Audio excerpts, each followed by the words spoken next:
Bangladesh authorities raid a local Kratom shop and find not only illegal Kratom sales, but also illegal drugs. Hey everybody, I'm Adam, your host with the Pattaya News on the 7th of August, 2025. I'd like to start while you're watching the footage of discussing what Kratom is, as we always get this on videos. It's decriminalized in Thailand, is a natural growing plant, especially in the deep south, and provides a slight high. Now, despite being decriminalized, you need a license to sell it legally, and mixing it from its regular leaf form into other substances, especially cough syrup, alcohol, etc., to provide a more intense high remains illegal.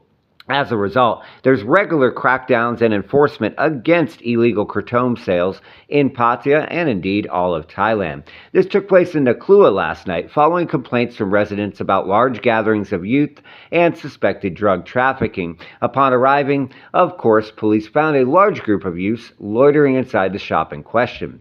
Now, a search of the premises resulted in the discovery of illegal drugs in the possession of a 30-year-old suspect identified only as K.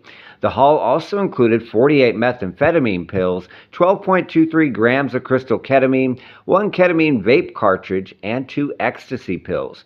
Further inspection of the shop also found more ecstasy pills, more ketamine, and urine tests conducted on multiple youths present revealed 6 individuals with traces of narcotics in their systems.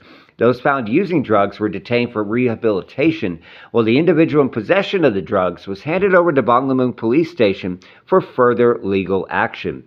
This is actually part of a major national crackdown right now called No Drugs, No Dealers, which you've been watching our videos or reading our articles or looking at our social media posts. You're probably well aware of it. And it's comprised of multiple steps, such as inspecting nightclubs in and around the LK metro area recently and drug testing patrons and staff to make sure they aren't using drugs, as well as crackdowns on areas like Soi 2 and 3 in Jomtien, which have long been a problematic area.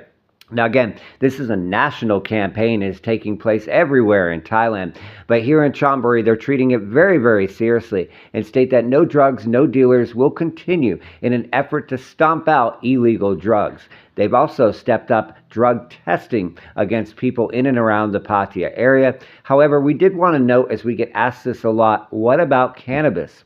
Cannabis, again, was decriminalized several years ago, and although there's been a lot of back and forth with politicians about potentially recriminalizing it, it remains in a gray area and is not part of the recent checks. As always, thank you for watching the Pattaya News. We appreciate your support. Tell us what you think about the No Drugs, No Dealers campaign in the comments, and make sure you drop a like.